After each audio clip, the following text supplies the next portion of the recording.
Lord Lieutenant, Lord Mayor, members of court, council and senate, members of parliament, honorary graduate and graduates, members of the university, guests, friends, family members.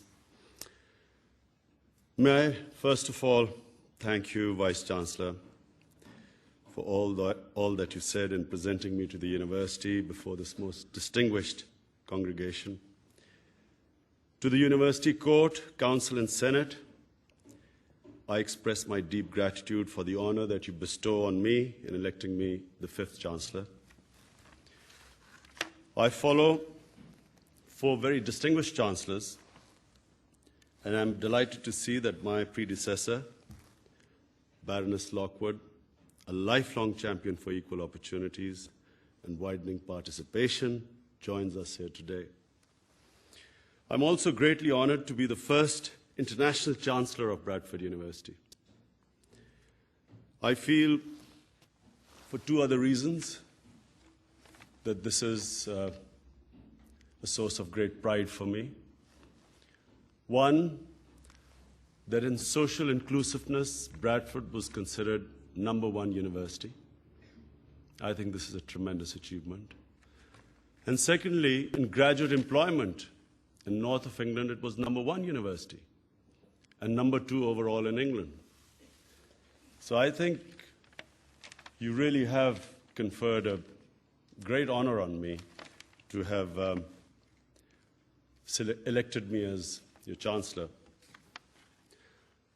Very briefly to the graduates, I just have a few words of advice from my own experience. As you just saw today, I'm not a very good starter.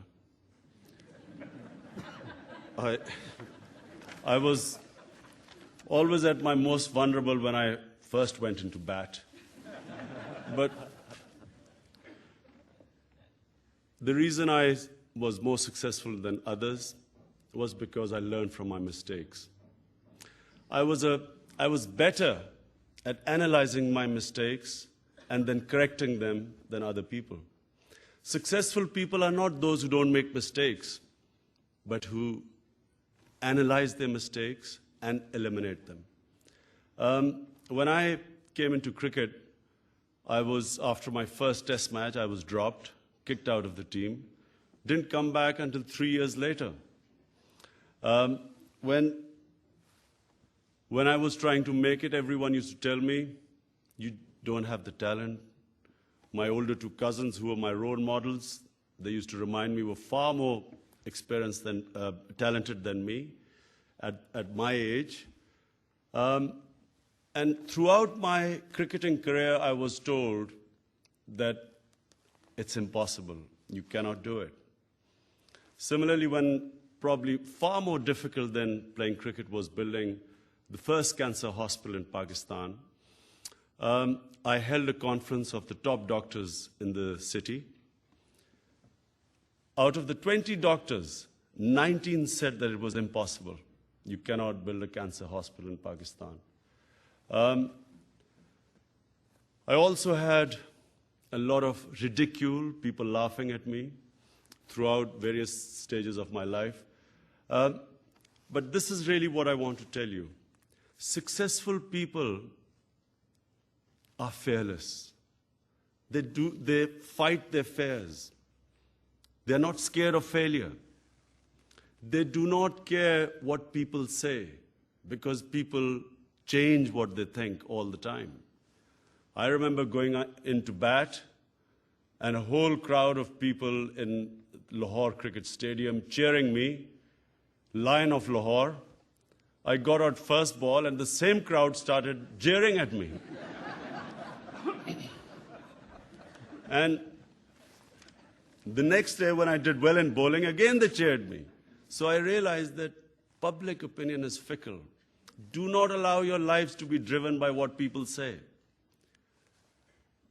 Go by what your objectives are, what your passions are, what your ideals are. And never ever downgrade your ideals in moments of weakness. When you've suffered a setback, that really is the time to reflect why you've suffered a setback. and correct the mistake and keep going towards that ideal. Because the problem is, it's not a defeat that destroys you. It's being demoralized by defeat that destroys you.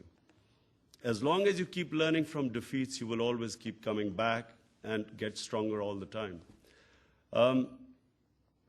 You know, I wasn't the most talented, but it was this ability to keep coming back that I succeeded. People still laugh at me in politics. They think that I won't make it.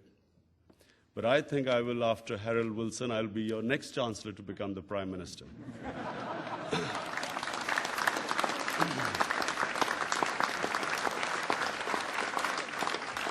And a final piece of advice, you know, making money, seeking material well-being is fine, but always make money for an objective, higher objective. Never make money your objective, because it is the recipe for unhappiness. Finally, Baroness Amos, thank you for that compliment you paid me.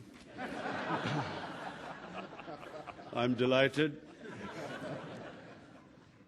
I'm also delighted that my first conferment of honorary degree as Chancellor has been to you, in recognition of your distinguished contribution to public life, and particularly in the field of equal opportunities and international development. Vice Chancellor, ladies